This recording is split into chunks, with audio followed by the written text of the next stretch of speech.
Are you... Oh! The moral of the story is, don't buy children's mittens for cuppage. That really hurt. What are you doing? Nesting, mate? Over the fire. Watch out! Season finale. But where are we? Wow. Switzerland. You're not in Kansas now, baby. No. Well, you tell me that you're an amazing golfer, you're an amazing skier, so why don't we do both? I'm excited for today to get on the slopes. Bit of a different one today though. There'll be challenges instead of questions. So remarked on our skiing ability. Remarked on the skiing ability. Our employment status knowledge. Seeing as I'm so many down, I need to redeem myself. But then tomorrow, big one. The golf podcast. The golf podcast. So Ash, we're in the mountains, there's no grass. How does no grass? But look, I'm still repping golf for Goodwood. We got you, baby. There is a surprise here, mate. Surprise location. Surprise location, surprise guest. I look forward to seeing that. It's all a bit different, like what we do. I'll just enjoy the next couple of days. First one to fall over loses.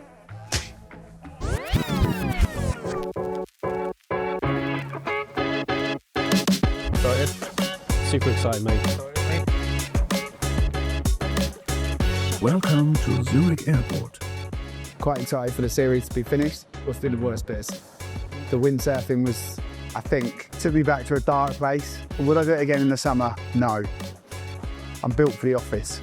With the highlights of the half races down. Well, it's confirmed what I know. Ash looks hideous in a wetsuit. He loves stuff his face with food, and I'm better than him, so...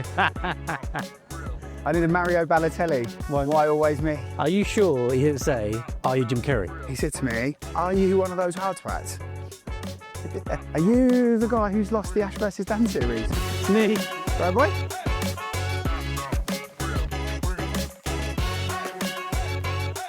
So what are we doing here, mate? Well, it's the last Ash vs Dan challenge. Thank God for that. I'm tearing ahead, so I thought I'd give you a chance to redeem yourself. Take your skiing, which I know you do best. I think we've learned that anything which involves me standing on my own 2 feet probably doesn't end particularly well. Well, you know what I say about good losers, don't you? You show me a good loser, and I'll show you a loser. Yeah, that was weird, mate. I'm trying to say you're a winner. But oh, thanks. Oh, you're fucking shit. Yeah, let's do it. No, I can't wait to beat you at skiing and go. You won't beat me at skiing. You won't beat me at skiing. We've got a marketing team with us. Hi. It's been a good series. Yeah, enjoyed it. Hopefully our personalities come out in it a bit. I think people now know us as the contract guys. Contract guys, but there is no barrier. There's no like dark art, no secret. If we can understand it, other people can understand it. It's just people try to make it a very complicated topic. So us doing this, ideally for me, is people think, right, it's not that difficult to understand. And if I do want to talk to someone about it, these two geezers will explain it normally rather than having to put this corporate facade on it. Let's see what the next few days bring.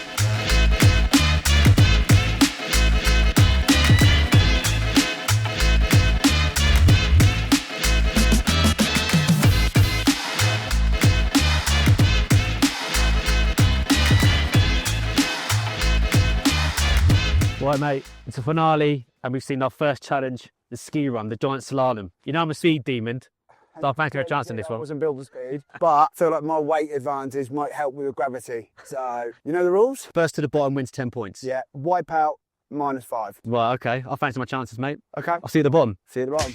I could go down backwards and still beat you.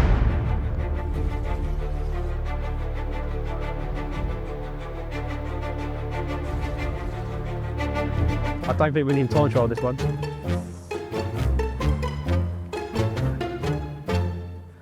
Stacked it. So that's 10 points to me, -5 for you. Challenge 1, champ.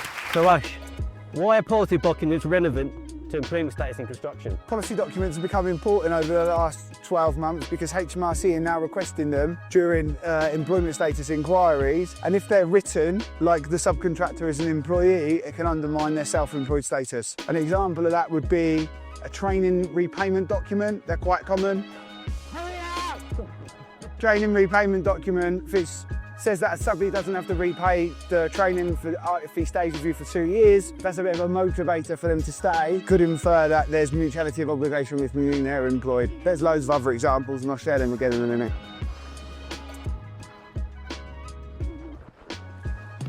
So I feel as a policy documents, obviously people have different types of policies, but why would health and safety or health and safety policy be potentially an issue with employment status?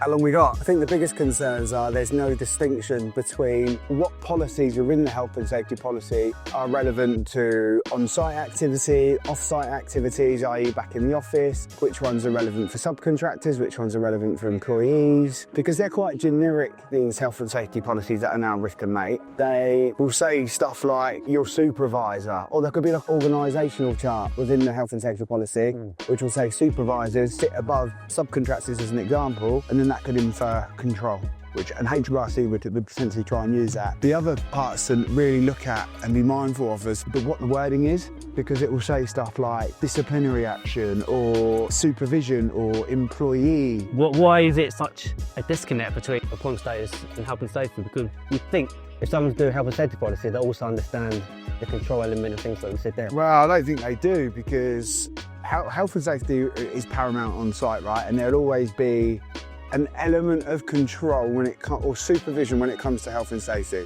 But because the words are similar, supervision, control, management, HMRC will potentially use it for their argument, whereas it's for health and safety purposes. So there really needs to be that distinction as to the reason and the context behind it, so it can't be misinterpreted. Well, is it possible to have a health and safety policy document that is, one, health and safety compliant, but secondly, it's employment status compliant as well? Of course, yeah. It can be done. What about the words then? It's all about the words. No, okay. Trying to educate health and safety advisors is like trying to educate the industry that they didn't need to use a payroll company to use subbies and keep HMRC happy.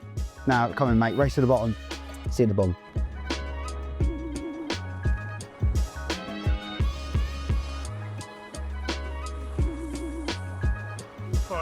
Oh. Big Jaeger.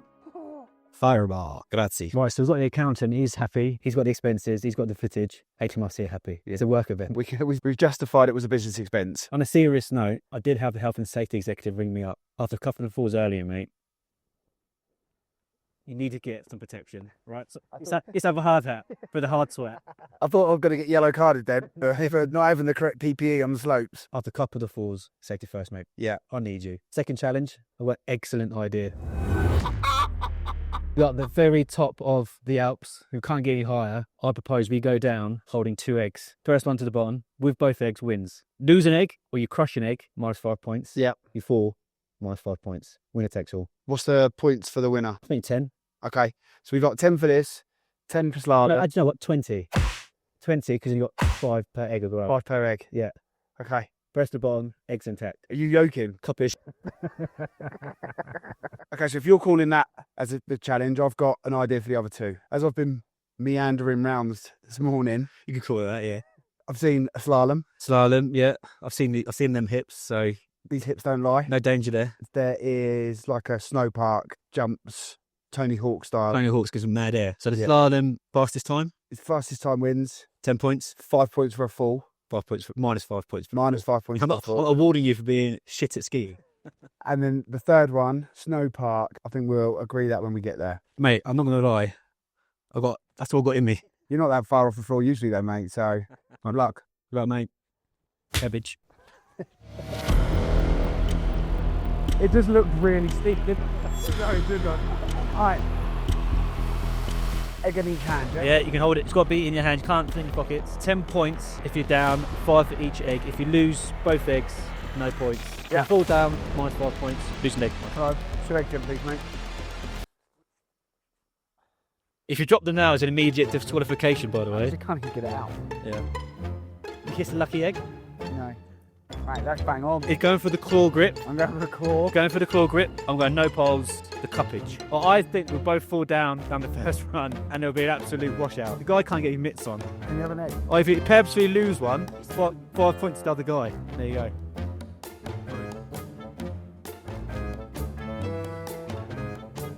He must be yoking. Ash again is trying to explain why he's lost. Before he's lost. Guys, I just want to make a point. If I apply any amount of pressure, the crack increases. Come here, Dan. Can you see that? Note. Can you see that? The guy's been watching Jurassic Park for too long. Oh, okay, I feel that comfortable. We swap eggs. Mate, you picked your eggs. I didn't. You handed me the egg. No, you... Look, this is unfair. -5. No, who cracked it? I called for the referee. Ash has got self-cracking eggs. Who would believe it? Can somebody help? I am not. Can you just take the egg? I am not touching that egg. The moral of the story is don't buy children's mittens to a ski trip. I'm just looking forward to having a nice round of golf later. What's your game plan here? Just be safe. Be safe. I've got no other expectation than just to be safe. Gosh, revenue with CJ, this is disgusting. Oh, it's like I've never skied in my life. Freeze the egg first. Think about it. No rule on that. Yes.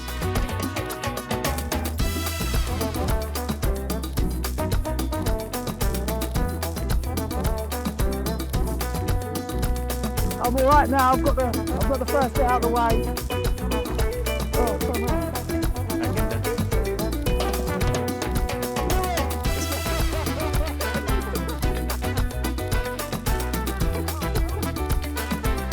Eggs are fine. The eggs are good. That's -5 points though.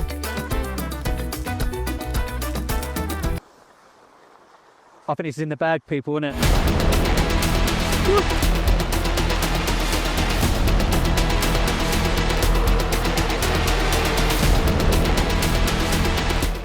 Extreme Sports, that's the title. Namaste.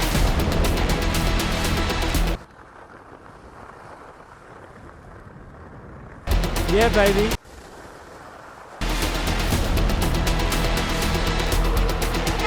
Here's it. Eggs are intact. They're a bit cold, they're a bit shriveled, but they're intact. I didn't fall over, my eggs are 100% intact, so I'm on 0 points still. Oh, I took a tumble because Dan cut me up because he just is horrible. I thought he dug to try and win. Dark art, Danny. So the edit will show that I was nowhere near you at the time. Yeah, I'm a man of 5, but I'm happy that the eggs are still intact. First run of the morning, red run, with no poles and 2 eggs. Not a vibe guide. Challenge 1 goes to. So I've got 20 points. Because my eggs are intact, I was first down. I'm going to challenge that. Well, I'm down. No, because we said the chairlift was the one that we were on earlier, not this particular one. So we can't start changing conditions. So I would say we head back up, we continue the race, and we go back to where it was originally. Look, top business tip: never deviate from the plan. All right, don't complain. Go on the chairlift, go back to the top, and go down the other side, all the way down to the bottom. Yep. Fair. This time, I'm not stopping for you though, mate. My eggs are so cold. We just want people to know us, don't we? What a shit skiers. Shit skiers. We can't make a decent breakfast. How do you like your eggs in the morning? Cold, slightly cracked? I think they know that we know our stuff in this subject matter now, so it's just about if we're the right people for them, and we might not be, and that's fine. There's only so many ways you can talk about HMRC, the rules, because the rules are the rules. The guidance is the guidance. We just clarify it because it's not overly complicated, but how many times can you keep saying on video? Because if I see a video online, if I know what they're talking about, I stop listening to it. Or I think I know about it. But you see some loser skiing down a mountain with an egg in his hand, you might listen to him a little bit. You might find that nugget of information you're looking for. When we buy from people, we want to know who they are. And I'm sure people are like us as well. So if they can get to know us, know that although we take business seriously, we don't take life too seriously, we want to have fun. And look, if you fancy taking us on in the egg challenge, Extreme at Sports, hard hats. What are you doing? Nesting, mate? Cold eggs don't crack, baby. And we can just go on our own. Oh yeah, I guess so. We'll stay together, won't we? Nah, fuck you. Let's go. We'll catch his clown up.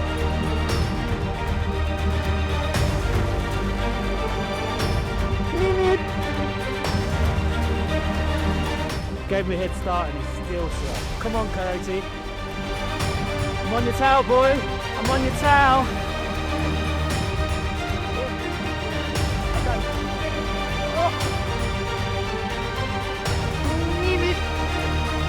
What, like the snow coming off?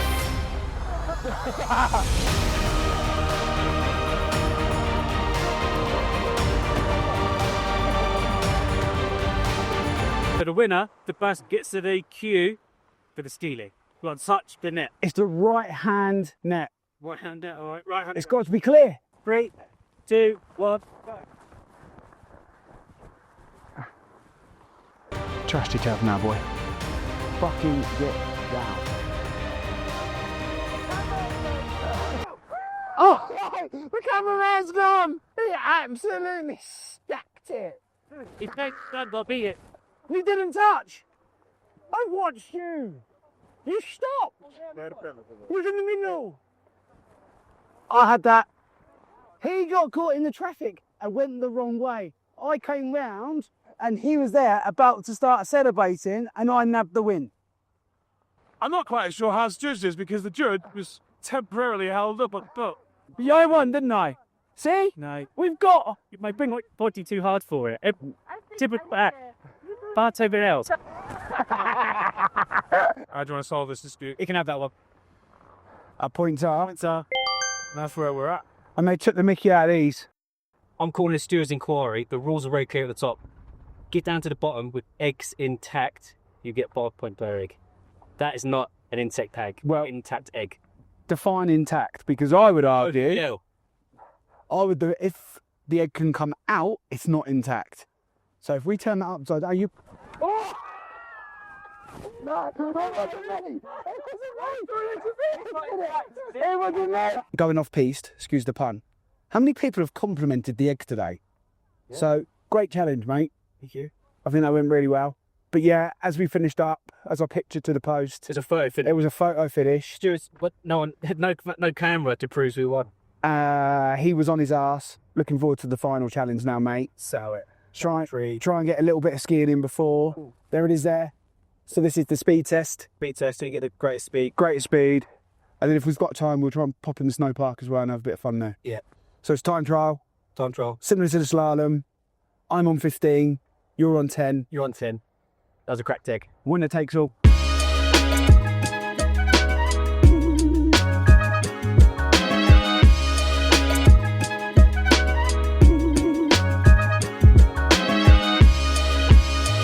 Ciao.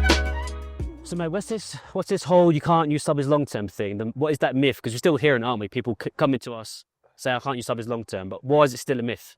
Well, it's this whole grey area thing, isn't it? Everybody talks about it, but nobody actually knows what it means. That's why it's called a grey area, I guess. Otherwise it wouldn't be grey, would it? But it's bollocks. Why? Like most of the stuff that we hear. But you get, right, the reason why people see it as a grey area is because what determines whether somebody's employed or self-employed got introduced into our legal system in the late 1960s. 1968, ready-mix concrete is the original case for employment status, right? Yeah.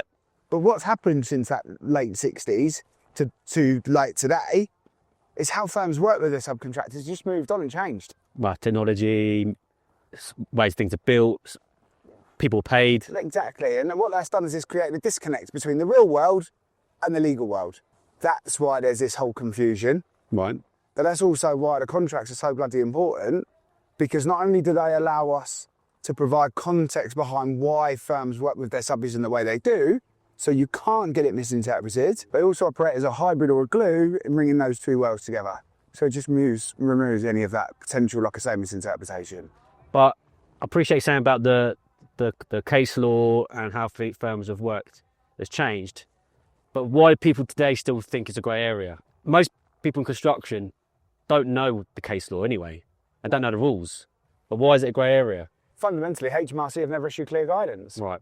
I guess the accountant doesn't go, right, this is what tax you've got to pay, this is what VAT you've got to pay, oh, and by the way, this is the employment status you've got to do. But that's the other misconception, isn't it? Because people often think because the accountant submits the CIS returns, does the VAT, does the end-of-year accounts, etc. Looks after the important bits, yeah. Yeah, looks after the books. Because they're looking after that, they also think it's their responsibility to tell them whether or not this whole using subbies long-term thing is a problem or not. But it's not a tax problem. Accountants do tax. It's employment status is a legal problem. If you get it wrong, it becomes a tax problem because financial. We hear all the time, don't we? Well, my accountant hasn't mentioned it, so if my accountant hasn't mentioned it, it can't be a problem. But it's like you say, well, my hairdresser hasn't mentioned my teeth's really bad. Well, hairdresser, don't look at your teeth, don't they? Look at your head, but don't look at your teeth. Employ a plumber to come and change your plug sockets, would you? You said something then which is quite important about how firms have moved away and are changing in terms of how they work with their subbies long term. Apps. Oh, what, like phone apps, scheduling apps, that sort of stuff? Yeah. Clocking in, clocking out. They're a huge problem. Why? People don't understand this. It's because we get it. Building firm business owners, all they want to do is make their life as easy as possible because all they're bloody doing is putting fires out from 7 in the morning till 7 at night. But by getting a subby to clock in and clock out, as opposed to providing a timesheet or not having to invoice. Clocking in and clocking out is what an employee would do. So there has to be a genuine business reason behind why you're asking them to do it. It's like if you're asking your firm's subcontractors to log into a specific app, then that can cause a problem. Because it's that individual that has to log into the app, are you implying that it's that person that you want to do the job? Okay. Which then infers that personal service is present. Yeah.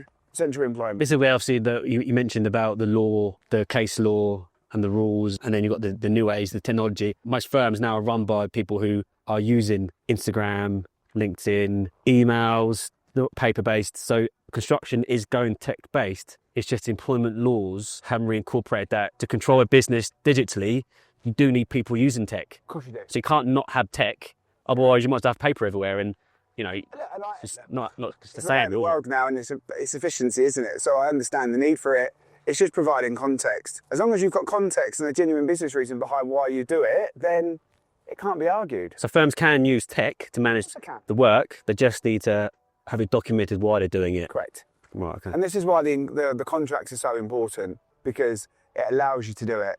It's also another common thing that we're seeing at the moment with the inquiries from HMRC is around whether, if a firm's got a contract in place between them and their subbies, great. Yeah. Right? But what HMRC are now looking at is whether or not that overarching contract, does it apply to all of the subcontractors, or are there different subcontractor types within the workforce? So what I mean by that is are there some more senior dangers, working foremen, site supervisors, site managers? They do have those. Is that a massive problem though?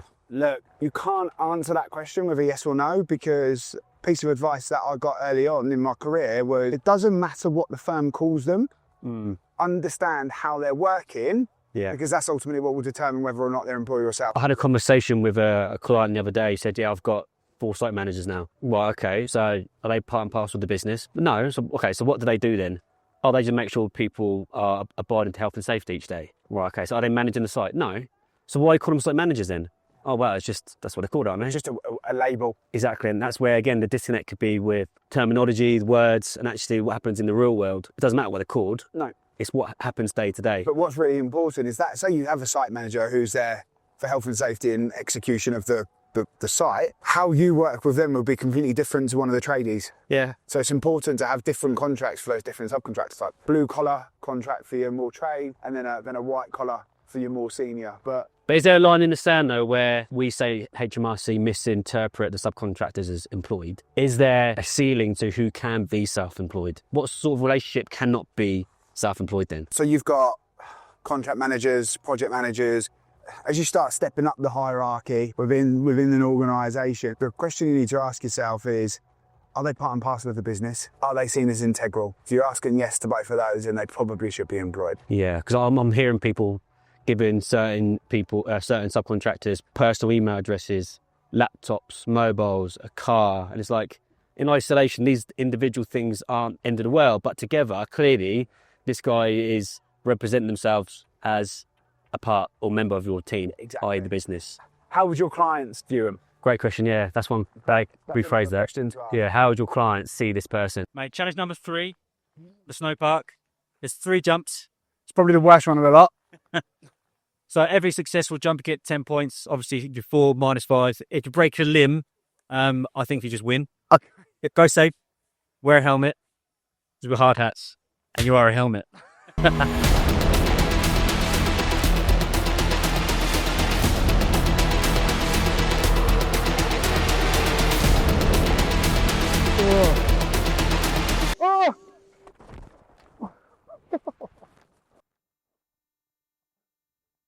That really hurt. Careful. Watch out.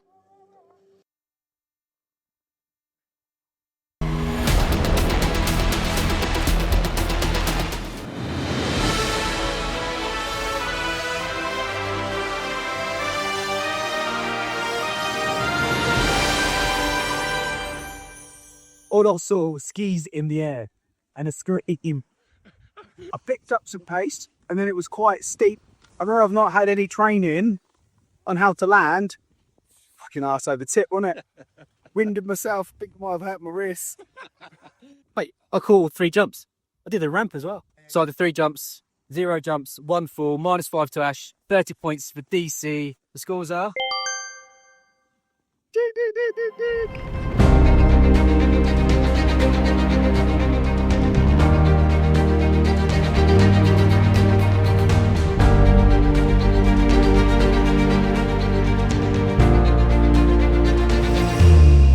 Last challenge, mate. Thanks for a good one, mate. That's fine. What's the latest scores? What, on 30 points to your 5? Yeah.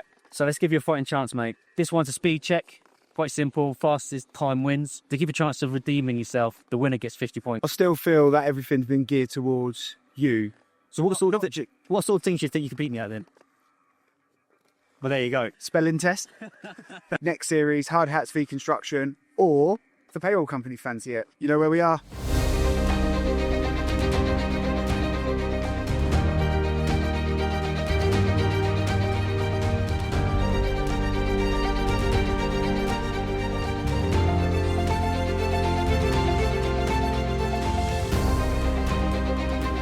I've got 75 km.